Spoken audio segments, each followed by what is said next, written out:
욥기 28장입니다.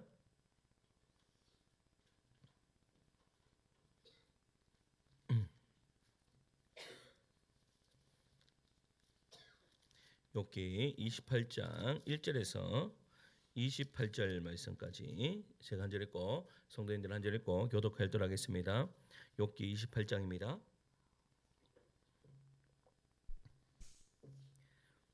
제가 먼저 읽을게요. 은이 나는 곳이 있고 금을 재련하는 곳이 있으며 철은 흙에서 캐내고 동은 돌에서 녹여 얻느니라. 사람은 어둠을 뚫고 모든 것을 끝까지 탐지하여 어둠과 죽음의 그늘에 있는 광석도 탐지하되 그는 사람이 사는 곳에서 멀리 떠나 갱도를 깊이 뚫고 발길이 닿지 않는 곳 사람이 없는 곳에 매달려 흔들리느니라. 음식은 땅으로부터 나오나 그 밑은 불처럼 변하였도다. 그 돌에는 청옥이 있고 사금도 있으며 그 길은 솔개도 알지 못하고 매 눈도 보지 못하며 용맹스러운 짐승도 밟지 못하였고 사나운 사자도 그리로 지나가지 못하였느니라.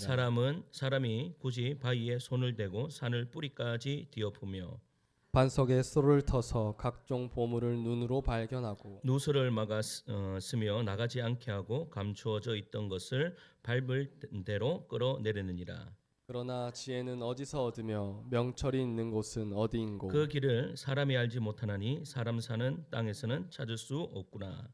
깊은 물이 이르기를 내 속에 있지 아니하다 하며 바다가 이르기를 나와 함께 있지 아니하다 하느니라. 순금으로도 바꿀 수 없고 은을 달아도 그 값을 당하지 못하리니 오빌의 금이나 귀한 청옥수나 남보석으로도 그 값을 당하지 못하겠고 황금이나 수정이라도 비교할 수 없고 정금 장식품으로도 바꿀 수 없으며 진주와 벽옥으로도 비길 수 없나니 지혜의 값은 산호보다 귀하구나. 구스의 황옥이라도 비교할 수 없고 순금으로도 그 값을 헤아리지 못하리라. 그런즉 지혜는 어디서 오며 명철이 머무는 곳은 어디인고. 모든 생물의 눈에 숨겨졌고 공중의 새에게 가려졌으며 멸망과 사망도 이르기를 우리가 귀로 그 소문은 들었다 하느니라. 하나님이 그 길을 아시며 있는 곳을 아시나니 이는 그가 땅끝까지 감찰하시며 온 천하를 살피시며 바람의 무게를 정하시며 물의 분량을 정하시며 비 내리는 법칙을 정하시고 비구름의 길과 우레의 법칙을 만드셨음이라. 그때 그가 보시고 선포하며 굳게 세우시며 탐구하셨고 또 사람에게 말씀하셨도다. 보라, 주를 경외함이 지혜요 악을 떠남이 명철이니라. 아멘. 할렐루야. 아멘. 예수 사는 분만 아멘 하시겠습니다. 아멘. 아멘. 우리 앞뒤로 인사하실까요? 보고 싶었습니다. 이렇게 인사하시겠습니다. 보고 싶었습니다. 우리가 이제 욥기 28장에 서 있습니다.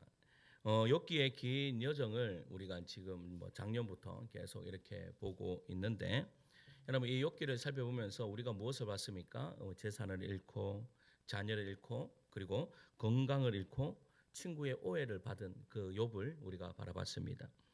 그러니까 뭐예요? 밤마다 어떻게 해요? 그 건강 때문에 아파하고 또 낮에는 친구들이 와서 자신을 정죄하는 그러한 억울함 속에서 욥은 하나님께 한 걸음 한 걸음 더 가까이 나아갔다라는 사실입니다. 그러나 하나님께 나아가면요, 하나님이 응답해 주시면 얼마나 좋습니까? 단 한마디라도 욥아 버텨라 라고 말씀하시면 참 좋을 건데 하나님은요 계속 침묵하고 계시는 거예요. 그리고 그 모든 논쟁과 눈물과 침묵의 한가운데서 갑자기 이러한 질문을 던집니다. 오늘 본문 12절이에요. 12절입니다. 읽습니다. 시작.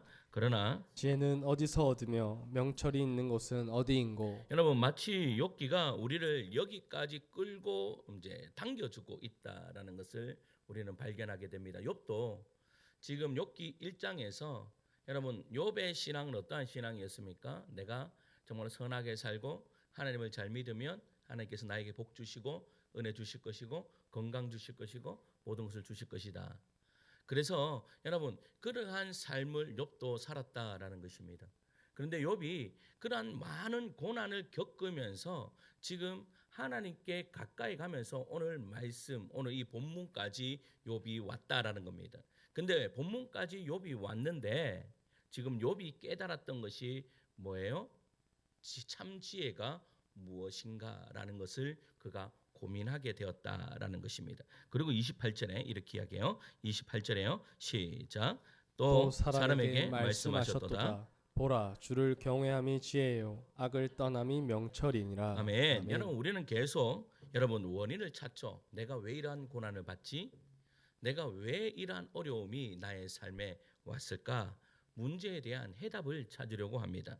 원인을 찾는 것이 내 목적이었죠. 그러나 여러분 이 욥도 마찬가지였다라는 사실입니다. 욥도 처음에는 하나님 내가 왜 이러한 어려움을 당해야 되죠?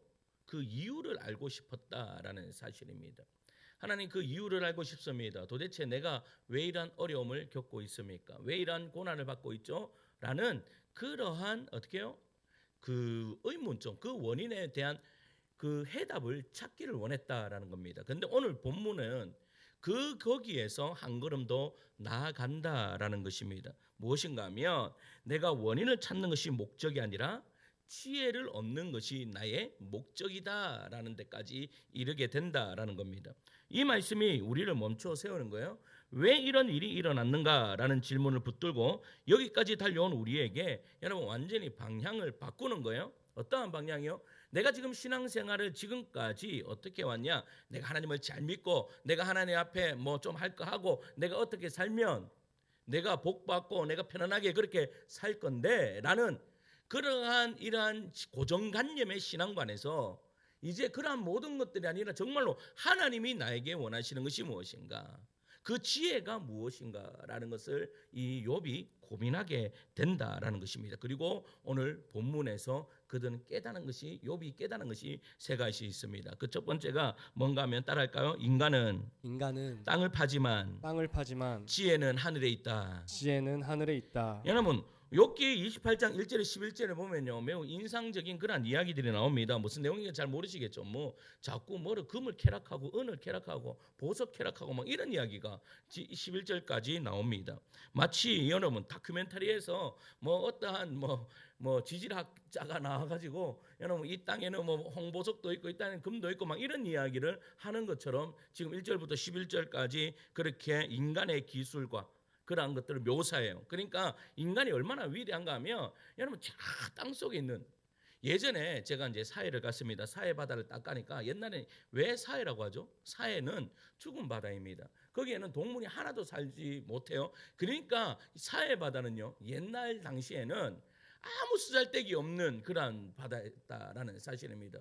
뭐 쓰잘데기 없는 것은 아니었습니다. 여자들에게는 아주 팩이 좋아가지고 클레오파트라가 거기에 이제 사해를 참 좋아했다라는 그런 말이 있는데 그건 뭐 여자들한테만 좋고 아무 쓰잘데기 없는 바다였어요. 근데 지금은요 그 사해 바다가 얼마나 그 값어치가 있는 줄 아세요? 거기에서 미네랄이라든지 뭐 우리가 모르는 그나마 천년 자원들이 거기에 꽉 들어차 있는 거예요. 여러분 그거 어떻게 발견합니까? 어떻게? 인간이 발견합니다. 인간이. 그러니까 인간의 능력이라는 것은요 대단한 겁니다. 너무나 대단해요. 지금 AI 시대에 살고 있습니다. 우리가 AI 시대에 살고 있는데 이 모든 것들을 누가 만들었어요? 인간이 만들었습니다.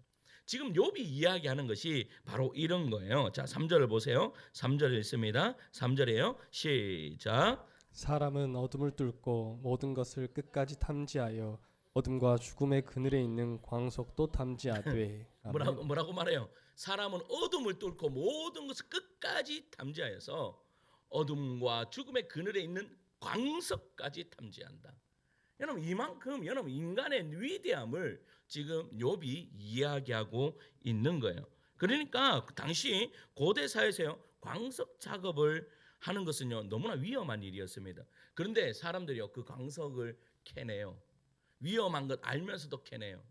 예전에 우리가 뭐 탄광촌에나 이렇게 저기 문경이나 이런 데 가면 뭐 탄광촌에 있는 그 옛날에 했던 가서 보는 데 있잖아요. 그런데 보는 데 들어가면 사람들이 거기에서 많이 죽고 그렇게 했습니다.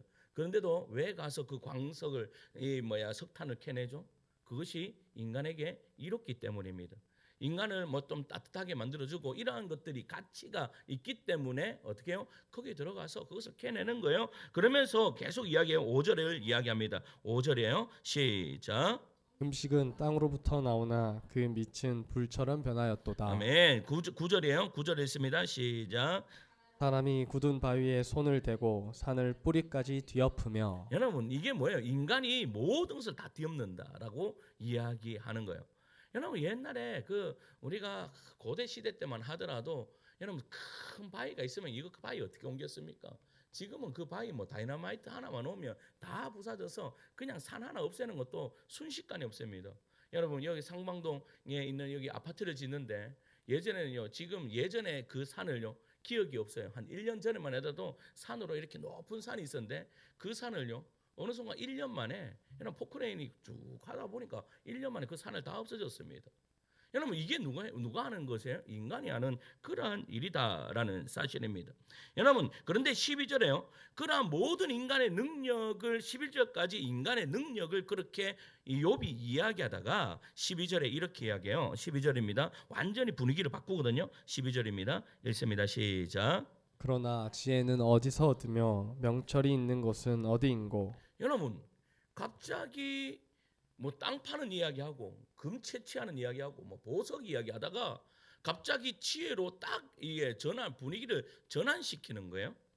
금을 캐낼 수 있습니다. 은을 재련할 수 있습니다. 보석을 찾을 수 있어요. 그러나 욥이 이야기하는 건 뭔가면 지혜는 어디에 있는가? 인간은 금도 캘 수 있고 은도 캘 수 있고 보석도 캘 수 있어. 그런데 너희가 땅에서 너희가 아무리 노력을 하더라도 지혜를 캘 수 있느냐라는 것을 지금 욥이 이야기하고 있는 거예요. 여러분 오늘날 우리는 더 깊이 파고 들어가면 뭐 정보를 캐기도 하고 뭐 데이터를 분석하고 인공지능을 만들고 우주를 탐사하고 여러분 그거 아세요? 이제 여행을 전 세계 사람들이요 호화스러운 여행을 전 세계를 다닙니다. 막 몇 수십 조를 들이면서 여행 우리하고는 상상도 못하는 그런 사람들이 있죠. 그런데 이제는 이제 지구상에서는 더 이상 놀러 갈 데가 없는 거예요. 그러니까 지금 이제 여러분 어떤 사람들을 모으고 있는 줄 아십니까? 우주를 여행할 사람들을 모으고 있어요. 돈을 수십조를 들어서요. 우주를. 이제 여행 갈 데 없으니까 우주로 여행 가야 된다. 이제 이 이야기를 하고 있다라는 거예요. 여러분 그만큼 이 나라와 이 지구상에 있는 많은 것들이 발전하고 그렇게 되었습니다. 누구의 힘으로요? 인간의 힘으로. 왜 이런 일이 그런데 여전히 옛날이나 지금이나 여러분 우리가 이 성경이 2000년 전에 적었습니다. 3500년 전에 적었는 이야기입니다. 그런데 여전히 이 성경을 우리가 읽고 여러분 은혜 받고 우리가 눈물 흘리고 그 말씀 안에서 은혜를 받는 이유가 뭐죠? 그렇게 발전했으나 지금 현재나 예전이나 동일하게 우리에게 있는 것이 있습니다. 그것이 뭔가 하면 고난이라는 것입니다. 고난이라는. 그러니까 왜 이런 일이 나에게 일어났는가? 나는 이런 일이 일어나지 않았으면 좋겠는데 왜 이런 일이 나에게 일어났는가? 그것은 여러분 2000년 전의 사람이나 현재의 사람이나 동일하게 느끼는 것이다. 동일하게 이 가지고 있는 그러한 문제다라는 것을 이야기하는 거예요. 여러분 그래서 우리는 기도하죠. 기도해서 여러분 이 문제에 대한 해답을 찾고자 합니다. 그래서 우리는 문제를 광산처럼 생각합니다. 조금 더 파면 답이 나올 것이다. 조금만 더 알아보면 해결책이 있을 것이다. 그래서 사람들은 더 만나고 전략을 더 세우고 계획을 더 정교하게 짭니다. 그런데 욥은요 말합니다. 인생의 가장 중요한 질문은 거기에서 얻어지는 것이 아니다. 너희들이 아무리 많은 똑똑한 사람들을 찾아다녀 봐라. 너희가 지혜를 얻을 수 있느냐? 여러분 지혜를 얻을 수 있습니까? 사람을 지혜로운 사람들을 만나면 여러분 지혜를 얻을 수 있습니까? 얻을 수 있습니다. 그런데 성경에서 이야기하는 진정한 지혜는 인간에게 찾을 수 없다라는 것을 이야기하고 있는 거예요. 기술은 발전했지만 지혜는 여전히 어디에 있다? 하늘에 속해 있다라는 것을 이야기해요. 그래서 15절 이하에 지혜를 가리켜 더 강력한 표현이 나옵니다. 15절 말씀 읽을게요. 시작. 순금으로도 바꿀 수 없고 은을 달아도 그 값을 당하지 못하니. 자 16절 계속 있습니다. 오빌의 금이나 귀한 청옥수나 남보석으로도 그 값을 당하지 못하겠고. 여러분 여기서 오빌의 금이란 것은 당시 최고의 금입니다. 주말에도 금 이야기하고 요즘에 금이지 뜨고 있어 하도 금 하도 해야죠. 근데 사파이어야 홍보석은 왕권과 부를 상징하는 거예요. 그럼에도 지혜는요 그것들하고 비교조차 되지 않는다라는 것을 욥이 이야기하는 거예요. 왜 이렇게 강조합니까? 우리는 늘 값을 지불하면 얻을 수 있다라는 믿음이 있기 때문입니다. 무슨 말 이해 가세요? 내가 이만큼 하면 하나님이 나에게 이만큼 복을 주실 거야. 여러분, 내가 이만큼 기도하고 내가 이만큼 금식하고 이렇게 하면 하나님이 나에게 꼭 응답하실 거야 라는 그러한 것들이 내 안에 있다라는 거예요. 그러나 지혜는요, 거래의 대상이 아닙니다. 내가 얼만큼 했다라고 해서 하나님 우리에게 지혜를 주시고 뭐 그런 분이 아니라는 것을 지금 욥이 깨달았다라는 것입니다. 그러면서 23절에 이렇게 선언하세요. 23절입니다. 있습니다. 시작. 하나님이 그 길을 아시며 있는 곳을 아시나니. 아멘. 여러분, 지혜는 정보가 아니에요. 지혜는 기술이 아닙니다. 여러분, 지혜는 관계입니다. 하나님이 그 길을 아신다. 그러니까 지혜를 얻으려면 지금 하나님께서 욥을 어디로 당기고 있는 거예요? 하나님 앞으로 계속 당기고 있다라는 거예요. 그러니까 여러분, 지혜로운 사람은 누구 앞으로 가는가 하면 하나님 앞으로 나아갈 수뿐이 없다라는 것을 지금 욥이 깨달았다라는 것이죠. 나는 세상을 이해하지 못한다. 그러나 하나님은 아신다. 나는 이유를 모르겠다. 그러나 하나님은 길을 아신다. 할렐루야. 그러니까 나는 때로는요, 내가 왜 이러한 일이 벌어졌는지 나도 잘 모를 수가 있어요. 여러분들 인생을 다 이해 가십니까? 지금까지 살아왔던 여러분들 인생을 딱 봤을 때 내가 다 이해되는 인생이에요? 아니에요. 이해되는 인생들이 그렇게 많지가 않아요. 어떤 사람은요, 제가 어떤 영상을 보니까 그 부자가 된 우리나라의 갑부들이 있습니다. 그런 사람들도 보니까 옛날에는 엄청 못 살았는 거예요. 우리나라에 잘 살던 사람들이 어디 있겠습니까? 그런데 한순간의 선택과 한순간의 어떠한 일로 통하여서 어떤 사람은 부자가 되고 어떤 사람은 그냥 그렇게 살아가더라라는 겁니다. 그러면 그 모든 것들이 이 사람의 능력인가? 라고 했을 때 또 그렇지 않다라는 거예요. 자신들도 가끔씩 이러한 생각을 합니다. 내한테 왜 이러한 복이 주어지지? 이러한 이유가 없는 거예요. 나한테 왜 이런 일이 벌어져? 이유가 없는 거예요. 이유를 알려고 막 찾으니까 그 답을 찾으니까 기도 좀 더 하세요. 그래요. 하나님 앞에 좀 예물을 조금 더 드렸어요. 여기에서 그냥 그것뿐이 없는 거예요. 근데 지금 욥이 깨달았던 것은 그것이 아니라는 거예요. 욥이 지금 이야기하고자 하는 것은 하나님께 가까이 와라라는 거예요. 할렐루야. 이게 지혜이다. 여러분, 지혜는 돈으로 주고 살 수 있는 것이 아니에요. 그리고 지혜의 값어치를 따져보니까 오늘 성경의 1절부터 11절까지 나오는 여러분, 그리고 또 아까 읽었잖아요. 15절과 16절 읽었잖아요. 세상에서 가장 귀한 순금으로도 그 가치를 어떻게 할 수 없다? 판결할 수 없다. 뭐가요? 지혜가. 그러면 그 지혜는, 진정한 지혜는 뭔데? 따라합니다. 하나님께로 가까이 가는 거. 여러분, 이것이 하나님의 지혜입니다. 이것이 내가 하나님 앞에 내가 하나님, 그러면 누가 가까이 가야 되는 거예요? 내가 가까이 가는 거예요. 내가 지혜를 다해서 하나님께 가까이 가려고 내가 노력하는 거, 그 가운데 하나님께서 나에게 지혜를 주시는 은혜의 역사가 이루어지는 거예요. 여러분, 내가 가만히 있어요? 가만히 있으면 가만히지 다른 거 됩니까? 안 되지. 그런데 내가 하나님께로 가까이 가려고 지금 욥은 보세요, 여러분. 그냥 나는 하나님한테 드릴 거 드리고 하나님 앞에 받을 거 받고 주고 받는 요 정도 하면 살아가겠구나라고 생각했던 사람들이에요. 누가요? 욥이 그랬다라는 거죠. 근데 하나님께서 욥에게 원했던 것은 그게 아니에요. 뭐예요? 욥아, 그게 다가 아니다. 그게 전부가 아니다. 너는 그러면 이럴 수 있어요. 너는 부모 잘 만나서 괜찮은 집에 살면서 공부하는데 학비 때문에 걱정해 본 적 있니? 다른 거 먹고 먹는 것 때문에 고민한 적 있니? 제가요, 저도 먹는 것 때문에 고민한 적은 별로 없습니다. 못 먹으면 라면 먹으면 되지, 이런 시대에 살았죠. 그런데 우리 부모님 세대는 그렇지 않아요. 보릿고개라고 이야기하면서. 그러면 그분들은 어떻게 설명할 거예요? 나는 이렇게 모든 것을 누리는데 누리지 못하는 사람들은 여러분, 그거는 또 어떻게 설명할 거냐 이 말이에요. 나는 그래 이 정도 해서 나는 이만큼 먹고 사는데 나는 이만큼 해는 하는데도 먹고 살지 못하는 사람들이 있다 없다? 있다라는 거예요. 나는 건강해서요. 부모님한테 여러분 물려받은 이 건강이 있기 때문에 여러분 건강하게 이 정도 살아갑니다.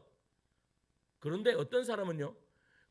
내가 어떻게 매일 아픈 것 때문에 제가 우리 집에 지금 뭐 감기 걸리는 하나 있는데도 제가 너무 힘이 들어요.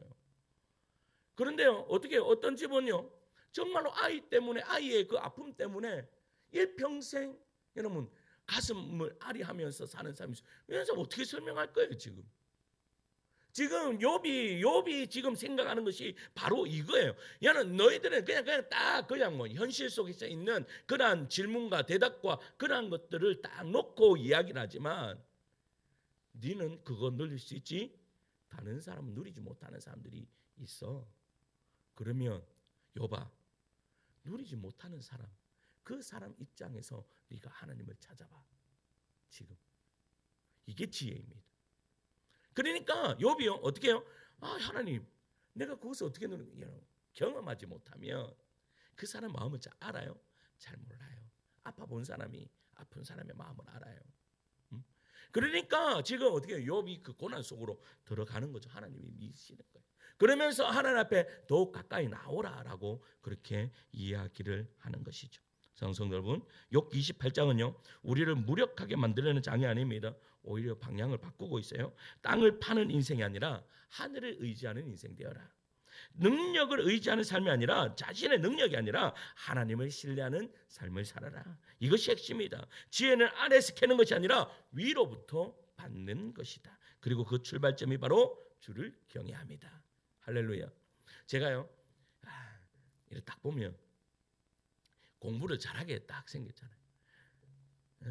어떤 사람들은 이제 반응이 두 가지입니다. 우리 은진 성도님 지난 밥 먹는데 목사님 공부 잘하셨어요? 내가 보니까 얼굴을 보니까 맨날 놀러 다니고 공부를 안 했을 것 같은데 어떻게 공부 잘하는 목사님이 됐으니까 나한테 너무 크게 웃었어요. 너무 크게 웃었어. 너무. 목사님은 공부 잘해야 목사님 된다는데 목사님 보니까 도대체 공부를 잘하기는 안 보이는데 어떻게 목사님 됐어요? 이렇게 이야기를 하는 거예요.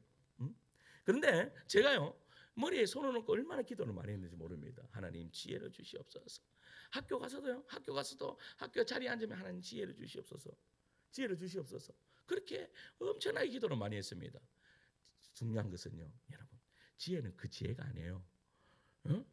여러분, 내가 공부 안 하면서 지혜 달라고 아무리 공부해보세요. 성적이 잘 나오나? 안 나오지. 그런데요, 내가 지혜를 주시옵소서라고 했을 때 그 지혜가 여러분 여기에서 이 지혜예요. 내가 어떠한 환경 가운데서도 하나님을 떠나지 않는 것이 참 지혜다. 할렐루야. 그리고 하나님을 찾으려고 하는 지혜가 참 지혜다라는 것을 욥은 깨달았다라는 것이죠. 할렐루야. 욥이 깨달은 두 번째는요 이겁니다. 따라할까요? 지혜는 조건이 아니라 감수이다. 여러분 28장에 이렇게 도달해요. 28절에요. 28절 있습니다. 시작. 주를 경외함이 지혜요 악을 떠남이 명철이니라. 아멘. 여러분 이 말씀은 너무나 익숙합니다. 그래서 우리는 이 구절을 자동적으로 잘 믿으면 잘 된다라고 그렇게 해석을 해요. 그는 쉽게 그렇게 받아들입니다. 그러나 욥기의 흐름 속에서 이 말씀을 읽어보면 전혀 다른 결론에 도달한다라는 것이죠. 욥의 세 친구도 비슷한 말을 했습니다. 그들도 하나님을 경외하라라고 말해요. 그들도 악을 떠나라고 말해요. 그러나 그들의 논리는 단순합니다. 내가 고난을 당하는 것은 죄 때문이야. 회개하면 회복될 수 있어. 잘못을 인정하면 복이 돌아올 것이다. 여러분 그들에게 하나님을 경외한다라는 것은 뭐예요? 조건이에요. 조건. 내가 이렇게 하면 하나님이 이렇게 해주실 거야 라는 조건 하에서 그렇게 한다라는 겁니다. 지혜는요 결과를 얻기 위한 수단이 아닙니다. 신앙은 일종의 거래 구조였다라는 거예요. 옛날에 사람들 보면요 언제나 신앙은 거래 구조입니다. 내가 회개하면 하나님을 회복시켜 주시고 내가 낮아지면 하나님이 높여 주신다는 계산을 딱 놓고 이야기하는 거예요. 이 논리는 굉장히 설득력이 있어 보입니다. 그리고 솔직히 말하면 우리들도 그렇게 신앙생활을 해왔다라는 겁니다. 그러나 중요한 것은 이것입니다. 욥은 아직 회복되지 않았다라는 겁니다. 잘 믿었어요. 그리고 뭐 다 잘했어요. 그런데 욥은 여전히 고난을 받고 있다. 자녀가 돌아오지 않았습니다. 건강도 회복되지 않았습니다. 하나님의 설명도 듣지 못했습니다. 그는 여전히 잿더미 위에 있습니다. 몸에는 종기가 있고 마음에는 질문이 있고 입에는 탄식이 남아 있습니다. 그런데 그가 말합니다.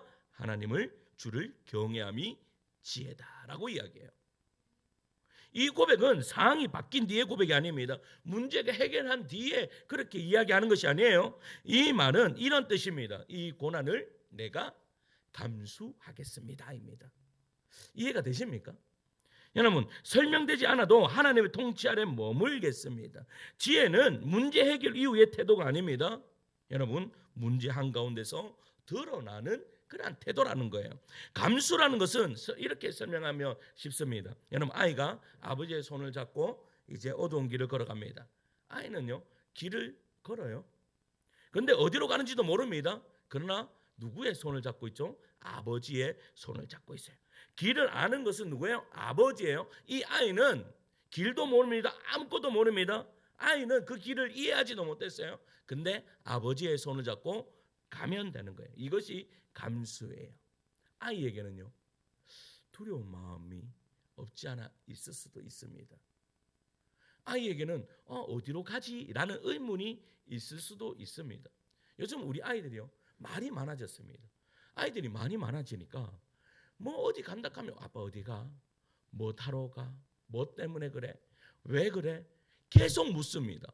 계속 물어요. 여러분, 그런데 그렇게 묻지도 않고 왜 물어요? 지금 뭐예요? 지금 어디를 가는지 궁금하다 이거예요. 근데 뭐예요? 그냥 따라와봐. 따라오면 알아. 좋은 것 있어 라고 하면서 그냥 가는 거죠. 그러면 이 아이들은요, 뭘 해야 돼요? 감수를 해야 되는 거예요. 위험을 감수를 하는 거죠. 어떻게 보면 아버지의 손을 잡고 딱 가면 좋은 곳 가리라는 그런 막막한 그런 감수가 누구한테 있는 거예요? 이 아이들한테 있는 거예요. 욥이 바로 이런 이야기를 하고 있는 거예요. 그는 하나님의 모든 계획을 이해하지 못했어요. 그러나 하나님을 신뢰했기 때문에 그분의 통치 아래에 자신을 맡겼다라는 거예요. 지금 어려움이 있어요. 그러나 뭐예요? 이거 감수하겠다. 그래, 하나님의 뜻이 있겠지 하면서 그 길을 묵묵히 걸어갔다라는 사실입니다. 따라서 여러분, 지혜는 감수입니다. 지금 어려움이 있으십니까? 아니면 지금 뭐 또 마음에 그러한 힘듦이 있습니까? 아니면 어떠한 뭐 문제들이 있습니까? 그것을 어떻게 하라고요? 감수해라. 그런데 감수하되 어떻게 감수해라? 그 모든 것을 하나님 앞에 맡기고 감수해라. 그냥 어떻게 해요? 하나님 앞에 맡겨놓고 하나님 저 따라가겠습니다. 그러면 우리 안에 뭐가 일어나는 거예요? 평화가 일어나는 거예요. 무슨 말 이해가세요? 하나님 앞에 그냥 모든 것을 맡기는 거예요. 감수는 하지만 맡기는 거죠. 그게 하나님을 신뢰하는 지혜다라는 것을 이야기하는 거예요. 그러니까 뭐 우리 한번 생각해 보세요. 때로는요, 내가 해결할 수 없는 일들이 참으로 많습니다. 그래서 그 문제를 안고 내가 그냥 살아가야 되는 그런 문제들이 있어요. 그러면 그냥 살아가는 거죠. 그런데 그 살아갈 때에 그 문제의 모든 문제가 누구한테 있어요? 나한테 있다라고 생각을 하고 살아가면요, 어떻게 해요? 힘들어서 못 삽니다. 그런데 지혜로운 자들은 오케이, 그거 감수하겠어요? 감수하는데 그 모든 것을 하나 앞에 맡깁니다 라는 거예요. 그렇게 맡기고 그래 가겠다라고 하면 어떤 일이 벌어진다고요? 내 안에 평안이 찾아온다. 할렐루야. 하나님께서 지금 욥을 통해서 말씀하시고자 하는 것이 바로 이것입니다. 욥기 28장은요, 우리에게 날카롭게 묻습니다. 응답이 없을 때도 기도할 수 있는가? 해결되지 않아도 예배할 수 있는가? 결과가 달라도 하나님을 붙들 수 있는가? 진짜 믿음은 문제가 해결한 뒤에 여러분 웃으며 찬양하는 것이 아니라 문제가 여전히 남아있는데도 하나님 앞에 맡겼기 때문에 찬양할 수 있는가라는 것을 이야기하고 있다라는 겁니다. 진짜 경외는 복을 받았을 때 감사하는 것이 아니라 복이 보이지 않아도 하나님을 높이는 것이다라는 것을 욥이 이야기하고 있는 거예요. 할렐루야. 마지막 셋째는요, 욥이 깨닫는 셋째는 무엇인가 하면 따를까요? 지혜는 예수 안에서 완성되었다. 예수 안에서 완성되었다. 우리는 욥보다요 더 큰 빛 가운데 서 있습니다. 욥은 이유를 모른 채 고난을 통과했습니다. 그러나 우리는요 이유를 압니다. 우리가 왜 고난을 여러분 겪으면서 이 길을 또박또박 걸어가야 되죠? 이유는 다른 것이 아닙니다. 바로 십자가를 알기 때문입니다. 십자가 너머에 또 뭐가 있습니까? 부활을 알기 때문입니다. 고난 뒤에 축복이 있음을 알기 때문입니다. 욥은 하나님이 그 길을 아신다라고 고백했지만 여러분 우리는 그 길이 어떻게 열렸는지 정확히 압니다. 자, 로마서 8장 31절에서 32절이거든요. 같이 읽을게요. 시작. 그런즉 이 일에 대하여 우리가 무슨 말하리요? 만일 하나님이 우리를 위하시면 누가 우리를 대적하리요? 자기 아들을 아끼지 아니하시고 우리 모든 사람을 위하여 내주시니가 어찌 그 아들과 함께 모든 것을 우리에게 주시지 아니하겠느냐. 여러분 말씀은요 절대 추상적이지 않아요. 말씀은 우리는 때로는 말씀을 볼 때 너무 추상적으로 말해요. 뭐 말씀과 나하고 간격이 너무 멀어요. 말씀은 말씀이고 나는 나예요. 그런데 우리가요 계속 신앙생활을 잘하면 어떻게 되는가 하면 말씀을 나의 삶으로 당겨서 말씀이 내 삶이 되고 삶이 말씀이 되는, 여러분 이러한 경지까지 우리는 올라야 돼요. 그래서 여러분 말씀이 말씀하시는 대로 우리가 살아갈 때 말씀이 나를 어떻게 이끄는가를 여러분 아셔야 된다라는 거예요. 여러분 괜찮다라는 심리적 안정임을 주는 것이 성경이 아니에요. 우리는 여기까지만 해도 은혜 받았다라고 하죠. 내가 막 불안한 마음을 가지고 왔습니다. 근데 하나님께서 말씀하세요. 두려워하지 말라. 그러면요 내 마음의 심리적 안정을 찾고, 여러분 우리에게요 심리적 안정 찾으라고 이 말씀을 주신 것이 아니에요. 하나님은요 여러분 사랑을 말로 증명하지 않으셨어요. 아들을 내어주심으로 증명하셨다. 십자가는 하나님의 감정 표현이 아니라 하나님의 통치 선언이다. 세상이 보기에는 실패처럼 보였죠. 십자가 지실 때 여러분 많은 사람들이 예수의 인생은 실패했다, 패배했다, 조롱과 수치와 버림이었다. 그러나 하나님은요 그 자리에서 구원을 이루셨다라는 사실입니다. 이것이 바로 지혜인 거예요. 그러니까 겉으로 보이는 결과가 아니라 하나님의 뜻이 이루어지는 자리, 우리는 십자가를 통해 하나님의 성품을 보죠. 고난 속에서도 선하신 하나님, 침묵 속에서도 일하신 하나님, 버림받은 것처럼 보이는 순간에도 붙들고 계신 그 하나님을 우리는 예수 그리스도의 그 십자가 앞에서 우리는 하나님을 볼 수 있다라는 것입니다. 그래서 고린도전서 1장 30절은 이렇게 말해요. 같이 읽을까요? 시작. 예수는 우리에게 지혜와 의로움과 거룩함과 구원함이 되셨으니. 아멘. 여러분 여기에서요 중요한 것은 지혜를 주셨다라고 이야기하지 않아요. 지혜가 어떻게 됐대요? 지혜가 되셨다라고 이야기하는 거예요. 지혜는 정보가 아니에요. 지혜는 공식이 아니에요. 지혜는요 인격이에요. 그래서 예수 그리스도 그분 자신이 지혜이다라고 그렇게 이야기하는 거예요. 그래서 지혜를 얻는다는 것은 공식을 배우는 것이 아니라 예수와 어떻게 해요? 연합하는 거예요. 그분의 마음을 배우고 그분의 길을 따라가고 그분의 통치를 신뢰하는 거예요. 그래서 우리는 흔히 묻습니다. 하나님 이 문제를 어떻게 풀어야 합니까? 그러나 복음은 이렇게 이야기해요. 문제를 푸는 것을 배우기 전에 예수 안에 거하라라고 이야기하는 거예요. 그러니까 우리는 언제나 문제를 풀기를 원하죠. 내가 지금 어떻게 해요? 내가 이 고난 속에서 욥이 지금 이야기하는 다른 친구들이 새 친구가 이야기하는 것이 뭔가 하면 그 지혜로 통해서 지금 하나님이 어떠한 분이신가를 깨달아 알아라라고 그렇게 하는데, 하나님은 거기에서 한 걸음 더 나아서 아니 지혜는 그게 아니라 예수를 너의 마음에 모시는 거야 라고 이야기하고 있다라는 거예요. 여러분 지혜는 상을 지배하는 능력이 아니라 예수 안에서 상을 통과하는 능력이에요. 그래서 로마서 5장 8절에서 9절 보세요. 8절에서 9절이에요. 시작. 그가 아들이시면서도 받으신 고난으로 순종함을 배워서 온전하게 되셨은즉 자기에게 순종하는 모든 자에게 영원한 구원의 근원이 되시고. 아멘. 여러분 여기서 놀라운 표현이나요? 고난으로 뭐를 배웠다라고 이야기합니까? 순종함을 배웠다. 그러니까 고난으로 순종함을 배웠대요. 그러니까 이것은 예수님의 이야기를 고스란히 이야기해요. 예수님께서 겟세마네 동산에서 기도하시죠. 기도하실 때 이렇게 기도합니다. 아버지요, 이 잔을 내게서 옮겨 주시옵소서라고 기도해요. 그 기도는요 진짜였어요. 눈물도 진짜였고 고통도 진짜였어요. 그러나 그 다음 문장에 이렇게 이야기를 하죠. 그러나 내 뜻대로 마시옵고 아버지의 뜻대로 하옵소서. 이것이 지혜입니다. 지혜는 고난을 피하는 것이 아닙니다. 고난 속에서 하나님의 뜻을 붙드는 거예요. 십자가는 하나님의 침묵이 아니라 하나님의 가장 큰 말씀이에요. 부활은 패배가 아니라 하나님의 최종 선언이에요. 사랑하는 성도 여러분, 예수를 믿는다는 것은요 내 인생의 결과를 조정하겠다라는 그런 말이 아니에요. 하나님께 맡기겠다라는 말이에요.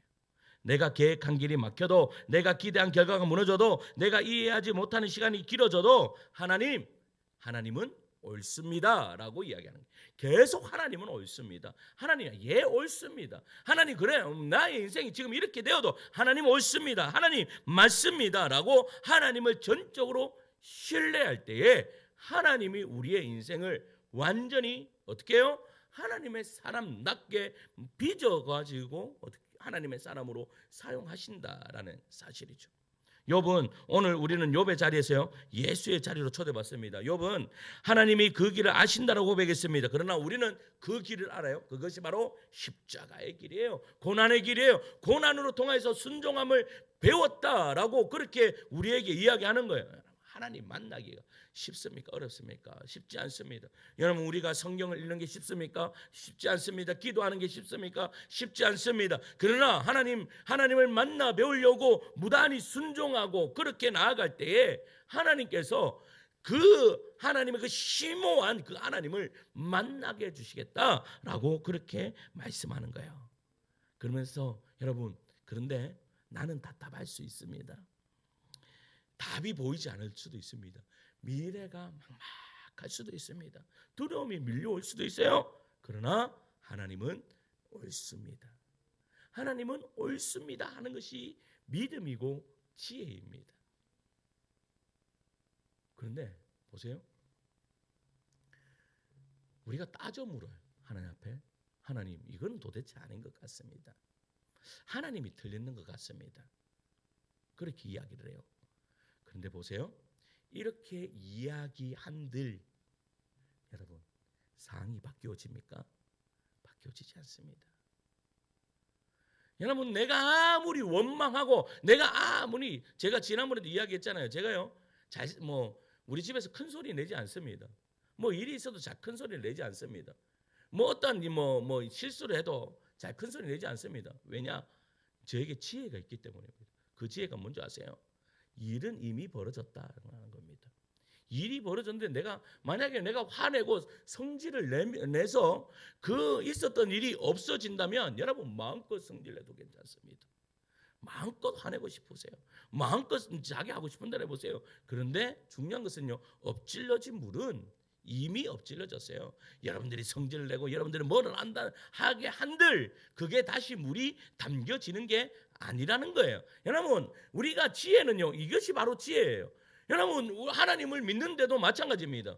하나님은 계십니까? 여러분 하나님 살아 계십니까? 하나님이 여러분들의 삶을 주관하십니까? 믿어요. 일단은 믿어요. 그러면 믿는다 하면 믿는 자에게 지혜가 있어야 돼요. 그러면 그 믿는 자에게 지혜는 뭐예요? 하나님은 옳습니다라는 거예요. 내가 지금 내 상황이 어떠하든 간에 하나님은 옳습니다. 나의 모든 내 책임을 그냥 하나님 책임으로 그냥 올려놓는 것이 지혜이다. 그리고 나 하나님 없으면 나 못 삽니다라고 그렇게 고백하는 것이 지혜이다라고 지금 욥이 이야기해요. 그래서 욥이 지금 새 친구한테 이야기하고 싶은 것이 바로 이거예요. 야, 너희들은 그런 모든 것들을 그냥 인과응보라는 그것을 가지고 하나님을 설명하려고 하지만 나는 하나님이 그렇지 않은 것 같아. 아무리 하나님이 그렇게 한다고 한들 내가 봐요. 내가 잘못을 하고 내가 죄를 지어서 이러한 고난을 받는다 한들 나는 이러한 가운데서도 하나님이 옳습니다 라는 선택을 할 거예요. 왜? 욥에게는요 이 선택뿐이 없거든요. 이 선택뿐이 없어요. 왜냐? 이미 욥은 고난을 받고 있고 사람들이 보기에는 욥은 실패한 인생이었어요. 욥은 다 망해버리는 그런 사람이었어요. 그런데 욥은 억울하죠. 그러니까 욥이 이야기하고자 하는 것은 욥이 가지고 있는 지혜는요 다른 것이 아니었어요. 그냥 하나님만 붙드는 것이었어요. 하나님이 옳습니다라고 하나님만 딱 붙드는 거예요. 여러분들의 삶에도 하나님만을 붙드는 그런 인생 되기를 간절히 축원합니다. 여러분들의 인생을 설명하려고 이야기하지 말고 여러분들의 삶 고난을 답을 찾으려고 하지 말고 하나님 나의 상황이 이러한데도 나는 하나님이 옳습니다. 나에게 하나님이 행하시니 모든 것이 옳습니다라고 여러분 고백할 수 있는 여러분들 되시기를 간절히 축원합니다. 그럴 때요 여러분 하나님의 선하심이 우리를 감싸는 은혜 역사가 이루어지실 겁니다. 성도 여러분 이제 말씀을 맺겠습니다. 여러분 쉬운 인생은 없습니다. 고난이 없는 완벽한 삶은 존재하지 않죠. 우리는 늘 불안과 막막함을 통과합니다. 내일은 다 알지 못하는 채 오늘을 살아냅니다. 그러나 분명한 한 가지가 있습니다. 자기 아들을 아끼지 아니하신 하나님이 지금도 우리의 삶을 인도해 붙들고 계신다라는 겁니다. 이 예화만 하고 마치겠습니다. 한 배가 여러분 폭풍을 만났습니다. 그런데 폭풍을 만나서 사람들이 난리가 났습니다. 여기서 막 우왕좌왕. 근데 한 아이가 저 구석에서 자고 있는 거예요. 그래서 그 자고 있는 아이한테 야 얘야 일어나라. 지금 이렇게 풍랑 일고 이렇게 막 난리법석인데 네가 지금 잠이 오니? 라고 이야기했어요. 그랬더니 이 아이가 단 한마디 하는 거예요. 무슨 말 하고 있는가 하면 이 배의 선장이 우리 아버지이십니다 라고 한 거예요. 이 배의 선장이 아버지입니다. 그러니까 이 아이는 아버지한테 모든 것을 맡겨드리는 거예요. 아버지한테 맡겨드렸어도 풍랑은 일고 아버지께 맡겨드렸어도 여러분 세상은 우왕좌왕합니다. 그런데 그 우왕좌왕하는 그 세상 가운데 우왕좌왕하지 않는 단 한 사람이 있었습니다. 누구예요? 선장의 아들만 우왕좌왕하지 않았다라는 겁니다. 우리의 인생도 마찬가지입니다. 여러분 우리의 선장 되시는 분, 우리의 인생의 선장이 누구예요? 우리 하나님입니다. 우리 하나님께서 우리를 어떻게 해요? 선한 길로 인도하시려고 성경이라는 말씀을 주셨습니다. 그리고 욥이라는 친구를 우리에게 어떻게 해요? 선물로 주셨습니다. 그러면서 욥을 통해서 우리에게 이야기하고자 하는 것이 무엇입니까? 얘들아 답을 찾으려고 하지 마라. 하나님을 찾아라. 하나님을 경외하는 것이 지혜다. 그 지혜가 뭔가 하면 다른 세상의 지혜를 찾는 것이 아니라 하나님을 만나려고 노력하고 하나님이 어떠한 분인가를 깨달아라. 그러면 너의 인생은 풍랑이 일어도 잔잔하리라 라고 말씀하시는 거죠. 저는 이 하나님이 우리 성도들의 하나님 되셨으면 참으로 좋습니다. 그러면요 여러분 교회는 풍랑이 일 수도 있습니다. 그러나 풍랑이 일어도 잔잔한 성도들이 다 포진해 있으면 여러분 그 배는 절대 침몰한 법이 없습니다. 여러분 사도 바울이 뭐란 줄 아세요? 사도 바울이 로마로 가는 그 길에 유라굴로라는 그 광풍을 만납니다. 그런 가운데서도요 뭐라고 이야기해요? 나 때문에 너희들은 살 거야 라고 합니다. 나 때문에 너희들은 살 거야. 그러니까 뭐예요? 이 욥처럼 뭐예요? 하나님 앞에 답이 있다라는 것을 알고 그 지혜를 딱 붙든 사람들은 요동함이 없는 거죠. 요동함이 없는 겁니다. 이러한 은혜가, 이러한 축복이 우리 성도님들 안에 있기를 간절히 축원합니다. 예수 잘 믿는 거, 그게 지혜입니다.